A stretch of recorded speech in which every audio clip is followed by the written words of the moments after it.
Boa tarde, amigos. Bom dia, né? De manhã, né? Aqui mais um vídeo.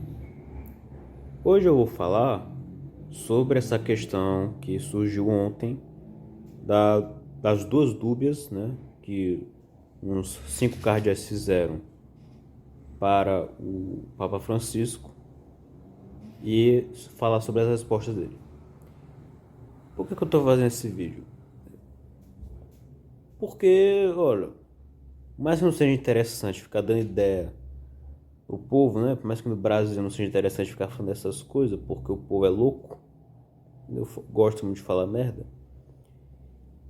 Eu sei que é uma mera questão de tempo para certos canais do meio tradicionalista começar a falar disso, para dizer que, olha, o Francisco vai liberar o casamento gay. Entendeu? Então, aproveitando que o meu canal não é tão grande assim, eu deixo o vídeo aqui, esclarecendo as coisas. Como eu tô gravando no celular vai ser um pouco mais difícil, mas eu dou um jeito de deixar os links na descrição, né? Quem quiser ver, vê. Entendeu? Enfim, para entender essa questão das dúbias, é necessário entender como é que isso aconteceu cronologicamente. Muito bem. A primeira dúbia foi entregue privadamente ao Papa Francisco em 10 de julho de 2023 pelos cardeais Brand Müller, Burke, Iniges, Cardel Sara e o Cardel Zen. O Papa Francisco respondeu pessoalmente aos cardeais em 11 de julho de 2023, no dia seguinte. Os cardeais, então, entregaram privadamente uma segunda dúbia em 21 de agosto, depois de receber a resposta da primeira dúbia, mas estarem insatisfeitos com ela. Eles pediram resposta simples de sim ou não dessa vez. E claro, questão de teologia, dependendo da questão, é complicado, né? Responder só com sim ou não. Em 25 de setembro, o Cardeal Fernandes, né, que é agora o novo chefe da Congregação pela Doutrina da Fé, escreveu privadamente ao Papa pedindo para publicar a sua resposta sobre a dúvida de julho. E ontem, dia 2 de outubro, o Cardeal Burke publicou, lançou publicamente primeiro a primeira e a segunda dúbia. Isso aí mesmo. A CNA, acho que é a Catholic News UA, não lembro. Eu sei que tem a Catholic News Report, né? Publicamente reportou sobre as duas dúvidas ontem também, 2 de outubro. No caso, o Cardel Burke publicou no site dele.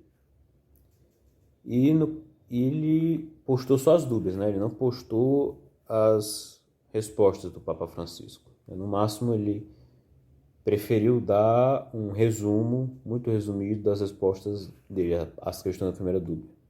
A segunda dúvida aí não tem resposta, né? Não, é inverso. A Cardel Burke não posta as respostas do Francisco à primeira dúvida, a segunda dúvida, porém, contém respostas incompletas do Francisco em vez da completa. A CNA questionou os cardeais o porquê não publicar a resposta total do Papa Francisco, e a resposta que eles tiveram foi, entre aspas, os cardeais recusaram os pedidos do registro para rever as respostas do Papa de 11 de julho, porque supostamente a resposta foi direcionada apenas para eles e não foi direcionada ao público. Fortunadamente, também ontem, dia 2 de julho, o Vaticano postou a resposta completa à primeira dúbia, desde que os cardeais recusaram-se a dar elas, né? Depois disso, o site Where Peter Is postou uma tradução da resposta do Vaticano em inglês, porque a resposta original ali estava em espanhol. Pouco tempo depois do Vaticano postar a resposta, o Burke incorporou as respostas do Vaticano no site dele, junto com as dúvidas.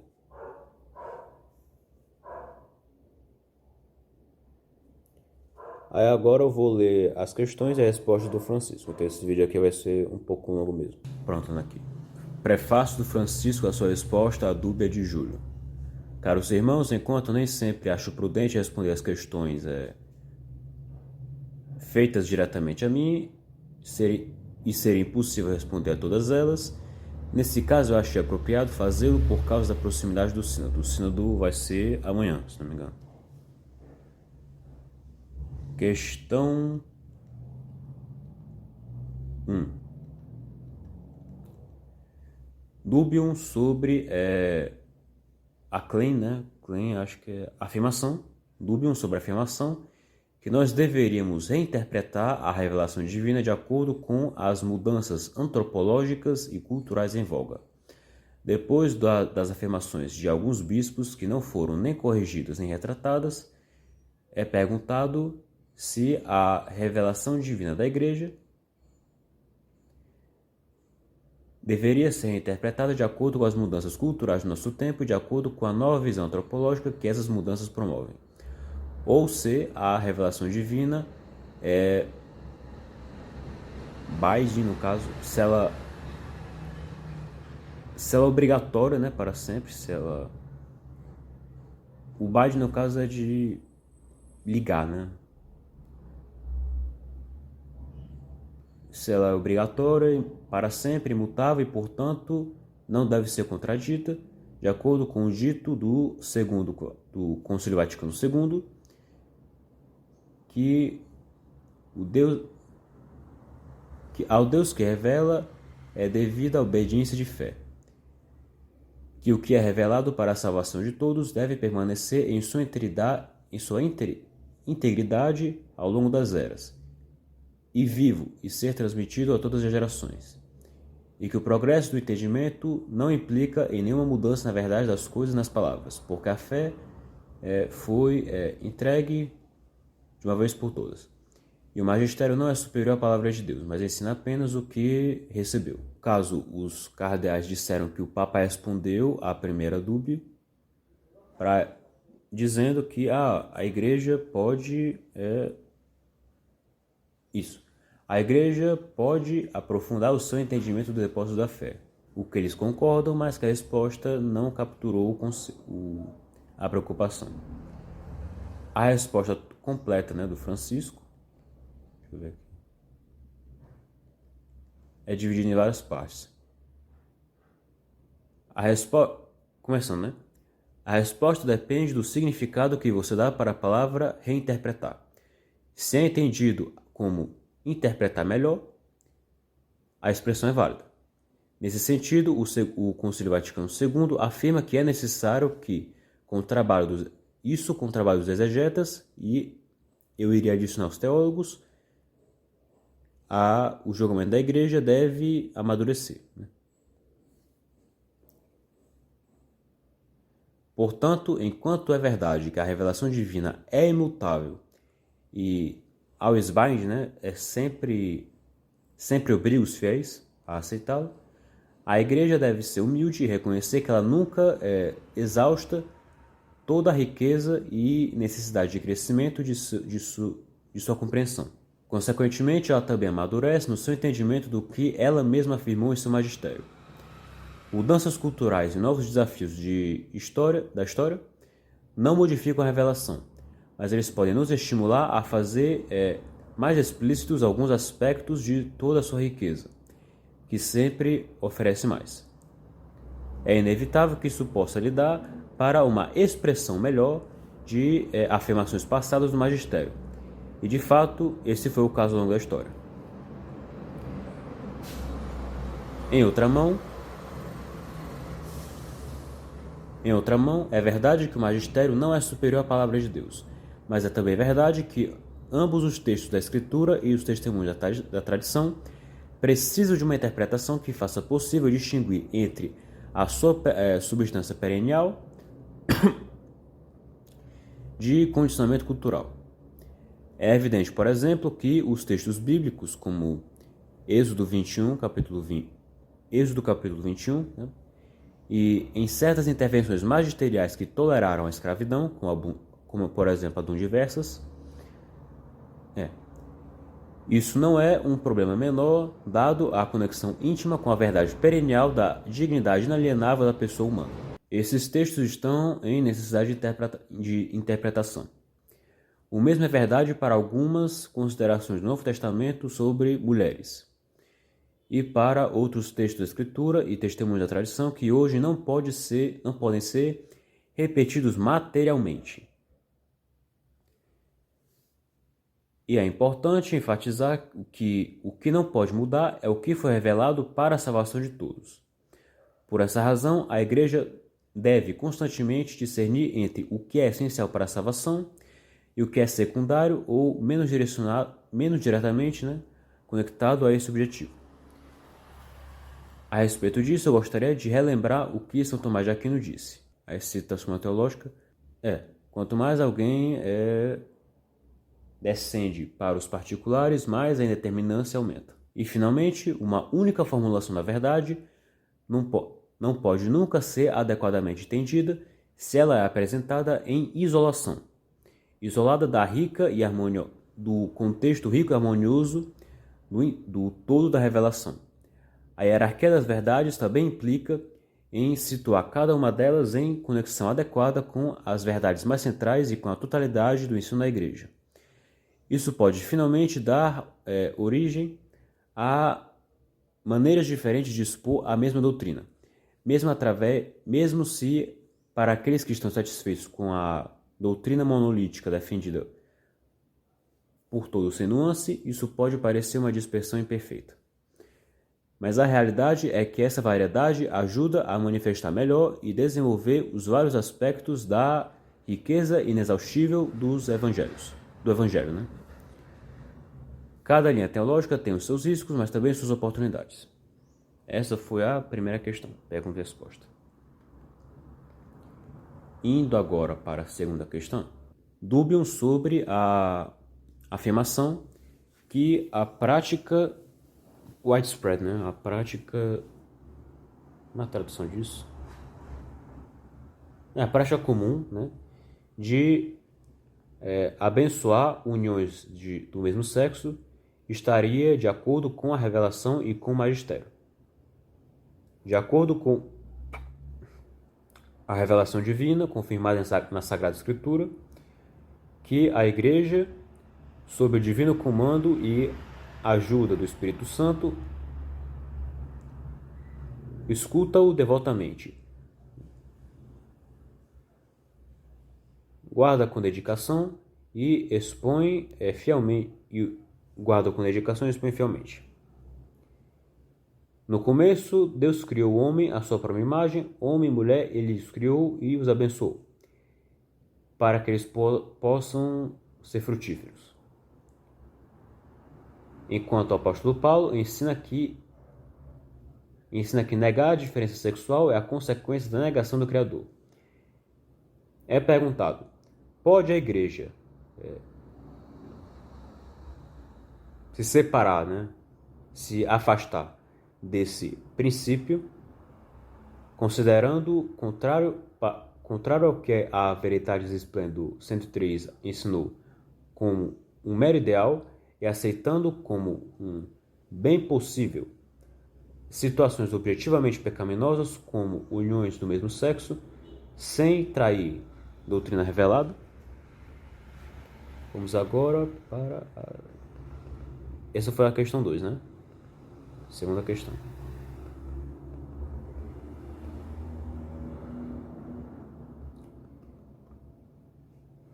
Segundo os cardeais, onde o Vaticano lembrar a resposta, o Papa respondeu, 11 de julho, ao dizer que equalizar o casamento às bênçãos de casais, de uniões do mesmo sexo, iria dar origem à confusão e, portanto, deveriam ser evitadas. Mas os cardeais disseram que a sua preocupação era diferente, nominalmente que a bênção de uniões do mesmo sexo poderiam criar confusão em qualquer caso, não apenas no caso de parecer análogo ao casamento. mas também que apresentar os atos homossexuais como bons, ou pelo menos um bem possível que Deus pede das pessoas em sua jornada para Ele. A resposta completa do Francisco à questão 2 segue-se aqui. Deixa eu achar isso. Várias sessões também. A Igreja tem uma concepção muito clara de casamento. Uma união indissolúvel, estável e exclusiva entre um homem e uma mulher, naturalmente aberta para a geração de crianças. Apenas essa união é chamada casamento.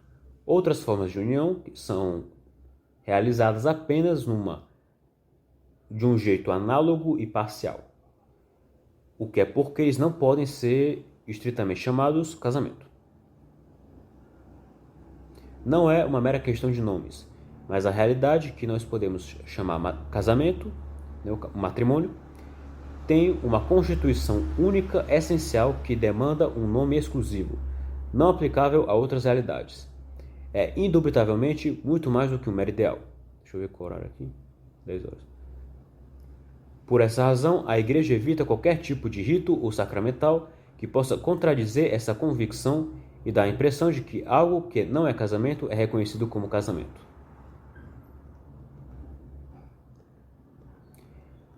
Ao lidar com as pessoas, porém, a caridade pastoral, que deve permear todas as nossas decisões e atitudes, não deve ser perdida. A defesa da verdade objetiva não é a única expressão dessa caridade, que também é feita de bondade, paciência, compreensão, ternura e encorajamento. Portanto, nós não podemos nos tornar juízes que apenas negam, rejeitam e excluem. Por essa razão, prudência pastoral deve adequadamente discernir se existem formas de bênçãos requisitadas por uma ou mais pessoas que não transmitem uma concepção errônea. Deixa eu ver a resposta. Uma concepção errônea de casamento. Porque quando uma bênção é requisitada, essa pessoa está expressando um pedido de ajuda para Deus. Um pedido para viver melhor, uma confiança num Pai que pode ajudá-los a viver melhor. Em outra mão, embora existam situações que de um ponto de vista objetivo não são moralmente aceitáveis, caridade pastoral em si mesma nos requer a não tratar como pecadores outras pessoas cuja culpa ou responsabilidade possa ser atenuada por vários fatores que influenciam imputabilidade subjetiva. Decisões que, em certas circunstâncias, podem formar parte de prudência pastoral não deveriam necessariamente se tornar a norma. Dizendo isso, não é apropriado para uma diocese, uma conferência episcopal ou qualquer estrutura eclesial para constantemente e de maneira oficial permitir procedimentos e ritos para todos os tipos de maneiras, né? Desde que tudo que é parte de um discernimento prático, numa situação particular, não pode ser elevado à categoria de norma, porque isso iria dar origem a uma casuística insuportável. Essa última parte aí deu para ver que é falando dos alemães, né? Interessante. Terminando, lei canônica não deve e não pode cobrir tudo, e nem deveriam as conferências episcopais clamar fazê-lo com os seus vários documentos e protocolos, porque a vida da Igreja corre através de muitos canais em adição aos normativos. Então a gente vê em relação a essa questão das bênçãos, por mais que realmente poderia ter sido mais claro, isso é verdade, em geral não dá para inferir daí que existe abertura, não existe, entendeu? Já falou contra. 2021 já tinha falado contra. Enfim, indo para a questão 3, acho que são umas 4 ou 5. Dubium sobre a asserção que a sinodalidade é um elemento constitutivo da Igreja, de forma que a Igreja seria, em sua própria natureza, sinodal. Dado que o Sínodo dos Bispos não representa o colégio episcopal, mas é meramente um órgão consultativo do Papa, coisa interessante que muita gente aí gosta de ignorar. Desde que os bispos, como testemunhos da fé, não podem delegar sua confissão de verdade, é questionado se a sinodalidade pode ser o critério regulativo supremo de governo permanente da Igreja, sem distorcer a sua ordem constitutiva desejada pelo seu fundador, onde a suprema e total autoridade da Igreja é exercitada tanto pelo Papa, em virtude do seu ofício, quanto pelo Colégio Episcopal, junto com a sua cabeça, o Romano Pontífice. Aqui as respostas. Essa aí foi a questão 3, né? Os cardeais disseram que o Papa Francisco respondeu por insistir numa dimensão sinodal da Igreja, que inclui todos os fiéis leigos, Mas os cardeais disseram que eles estão preocupados que sinodalidade esteja sendo apresentada como se representasse a autoridade suprema da Igreja em comunhão com o Papa. A resposta completa do Francisco... Ave Maria, que isso? Pronto. Resposta completa do Francisco, a questão 3. Embora vocês reconheçam que a suprema e total autoridade da Igreja é exercitada ou pelo Papa, por causa do seu ofício, ou pelo Colégio Episcopal, junto com a sua cabeça, o Romano Pontífice, com essa dúbia, vocês mesmos manifestam a sua necessidade de participar, dar sua opinião livremente e colaborar, e, portanto, estão clamando alguma forma de sinodalidade no exercício do meu ministério. Então... já é, né, a resposta, né, uma mitada, né, tem cara de mitada, mas não é a resposta completa não, vamos ver o resto. A Igreja é mistério de comunhão missionária. Mas essa comunhão não é só afetiva ou etérea, mas necessariamente implica participação real. Não é apenas a hierarquia, mas todo o povo de Deus em maneiras diferentes e níveis diferentes que podem fazer as suas vozes ouvidas e se sentir parte da jornada da Igreja. Nesse sentido, nós podemos dizer que sinodalidade, como o estilo e dinamismo, é uma dimensão essencial da vida da Igreja. Nesse ponto, São João Paulo II disse coisas muito bonitas na Novo Milênio Ineuti, né?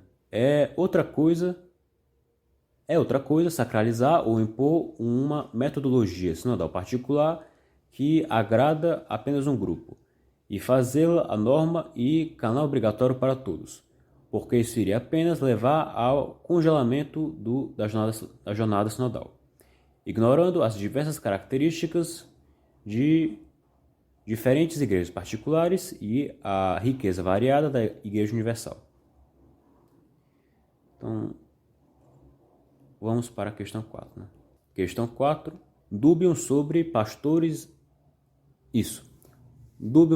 o suporte de pastores e teólogos para a teoria de que a teologia da Igreja mudou e, portanto, a ordenação sacerdotal pode ser conferida a mulheres. Depois das afirmações de alguns prelados, que não foram nem corrigidas nem retratadas, de acordo com o qual, com o Vaticano II, a teologia da Igreja e o significado da missa mudou, é questionado se o ditum do Concílio Vaticano II ainda é válido, né, de que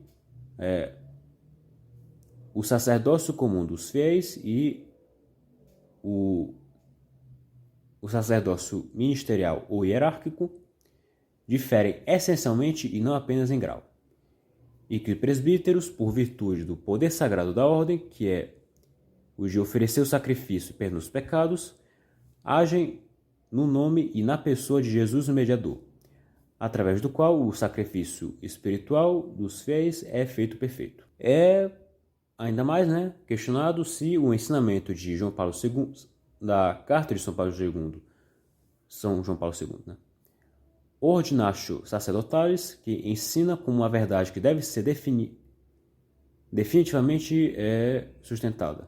A impossibilidade de conferir ordenação sacerdotal a mulheres ainda é válida, de forma que esse ensino não é mais sujeito à mudança ou à discussão livre de pastores e teólogos. Questão meio grande, mas é isso aí. Questão 4. Em sua Dubium reformulada, os cardeais disseram que o Papa reiterou que a Ordinatio Sacerdotalis deve ser tida como definitiva e que é necessário entender que o sacerdócio, não em termos de poder, mas em termos de serviço, em ordem de entender corretamente a decisão do Nosso Senhor de reservar as santas ordens apenas para os homens.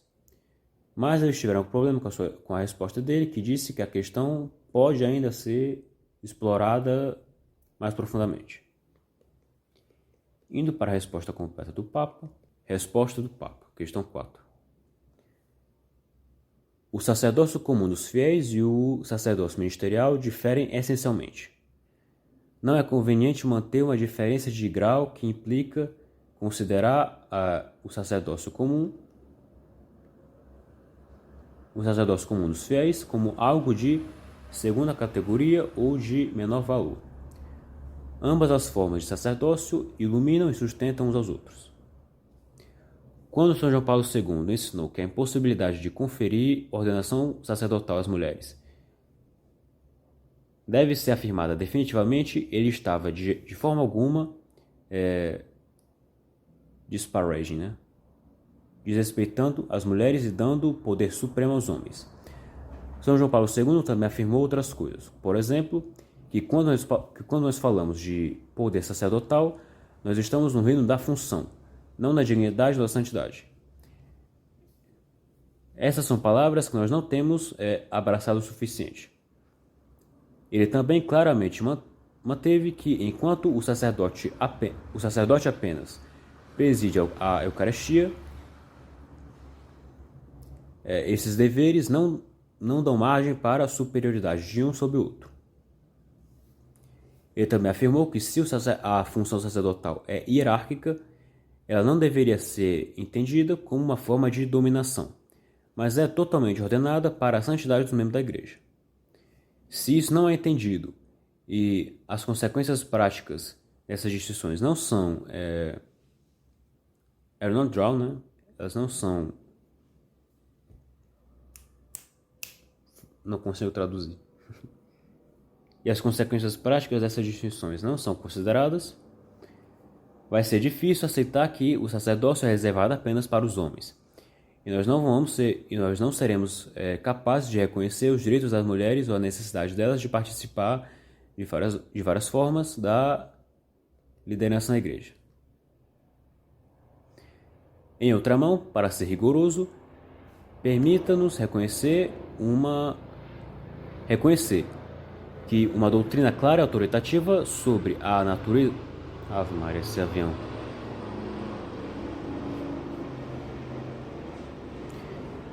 Em outra mão, para ser rigoroso, permita-nos reconhecer que uma doutrina autoritativa e clara sobre a natureza exata de uma afirmação definitiva não foi ainda desenvolvida exaustivamente. Não é uma definição dogmática, mas ainda assim deve ser aderida por todos. Ninguém pode publicamente contradizê-la. Ainda assim, ela pode ser objeto de estudo, como é o caso da validade de ordenação da comunhão anglicana. Sim, são 5 questões. Resposta para a questão 4, essa aí. Quinta e última questão. Dubium sobre a afirmação de que o perdão é um direito humano e a insistência do Santo Padre sobre o dever de absolver a todos sempre, de forma que a repentência, Ave Maria, que o arrependimento não seria uma condição necessária para a absolução sacramental. É questionado se o ensino do Concílio de Trento, de acordo com o qual a contrição dos penitentes, que consiste em detestar o pecado cometido com a validade de não pecar mais, é necessário para a validade da confissão sacramental, se isso ainda está em força, de forma que o padre deve adiar a absolução quando é claro que essa condição não é fulfilled, não é cumprida. Essa aí foi a questão 5. Sobre a resposta, em sua Dubium reformulada, eles notaram que o Papa confirmou que o ensino do Concílio de Trento nesse assunto aí está correto, que a absolução requer o arrependimento do pecador, que inclui o objetivo de não pecar de novo. Vamos ver aqui a resposta completa? Sim. Resposta completa. Penitência é necessária para a validade da absolução sacramental. e implica na intenção de não pecar. Mas não existem matemáticas aqui, e mais uma vez eu devo lembrar vocês que o confessional não é uma casa de costumes. Nós não somos donos, mas stewards, eu também estou trazendo. Mas humildes doadores dos sacramentos que nutrem os fiéis, porque esses presentes do Senhor, mais do que rélicas para ser guardadas, são ajudas do Espírito Santo para a vida das pessoas. Existem muitas maneiras de expressar penitência. Muitas vezes, em pessoas que têm uma autoestima muito machucada, pedir perdão é em si mesmo uma tortura cruel. Mas o mero fato de aproximar da confissão é uma expressão simbólica de penitência e de procurar a ajuda divina. Eu também gostaria de relembrar que às vezes é muito difícil para nós dar espaço no ministério pastoral para o amor incondicional de Deus. Mas nós devemos aprender a fazê-lo. Seguindo São João Paulo II, eu mantenho que nós não devemos, demandar dos fiéis resoluções muito precisas de amendment, de arrependimento. Resoluções muito precisas de arrependimento que podem acabar sendo muito abstratas ou mesmo egoísticas, mas que mesmo a foreseeability, mesmo a previsão de uma nova queda não prejudica a autenticidade da absolvição. Finalmente, deveria ser claro que todas as condições que são normalmente postas na confissão geralmente não são aplicáveis quando a pessoa está numa situação de agonia ou com capacidades psíquicas e mentais muito limitadas. Então, isso foi a resposta da questão 5. Acabou-se a dúvida. Enfim, o que pensar de toda essa questão, da dúvida, a primeira e a reformulada, e as respostas. Primeiro de tudo, deu para notar que o Papa foi bastante claro a respeito de certas questões. Sem esse negócio de ordenação de mulher, que é um negócio que ele já tinha rejeitado antes. Esse negócio de bênção para pares homossexuais. Negou, Deu para entender a resposta completa lá. Que não vai aprovar isso daí. Mas, no caso, eu entendo que o pessoal vai dizer que existe uma abertura nessa resposta para legitimar essas bênçãos com a premissa de que, porque disse lá que o sacerdote tem que analisar caso a caso para ver se tem problema ou não. Entendeu? Poderia ter sido mais claro nessa questão. Isso é verdade. Agora, disso aí tirar que não houve uma rejeição objetiva a essa proposta de dar bênçãos para pares homossexuais, também não é verdade. Rejeitou em 2021 e rejeitou de novo. Também afirmou essa questão de negar essa coisa de que o significado do dogma muda ao longo do tempo, negou isso daí. Eu afirmo a ortodoxia da igreja sobre o que são Ave Maria. Essa questão da sinodalidade. Então, olha, vou ser sincero aqui, tem umas perguntas aqui que não dá para entender, meu irmão. Umas perguntas que não tem necessidade, entendeu? O colégio episcopal, per se, já é sinodal, entendeu? Então, eu até brinquei aqui, o Papa deu o chá imitado nos caras. Não tem nada a ver isso aí. E claro, é estranho, apesar de que eu não acredito que tenha sido feito com má intenção, que os cardeais tenham publicado as duas dúbias 2 dias antes do sínodo acontecer e não tenham publicado as respostas completas, da primeira dúvida. Que no máximo eles tenham dado ali resumos muito resumidos das respostas. Especialmente porque, no caso, o Vaticano publicou as respostas no mesmo dia, que disso aí dá para tirar que talvez o Vaticano previa que isso ia ser posto em público. Aí não sei se isso daí, se toda essa questão foi ordenada assim, ordenada, né? Se, se eles combinaram isso daí, se o Vaticano simplesmente esperava, já que esses cardeais iriam fazer essas dúbias públicas. E deu para ver que o entendimento deles a respeito dessas respostas foi muito estranho. De alguns foi bom, né? Entenderam bem a resposta. Agora, de certas respostas foi estranhíssimo, né? Essa questão aí.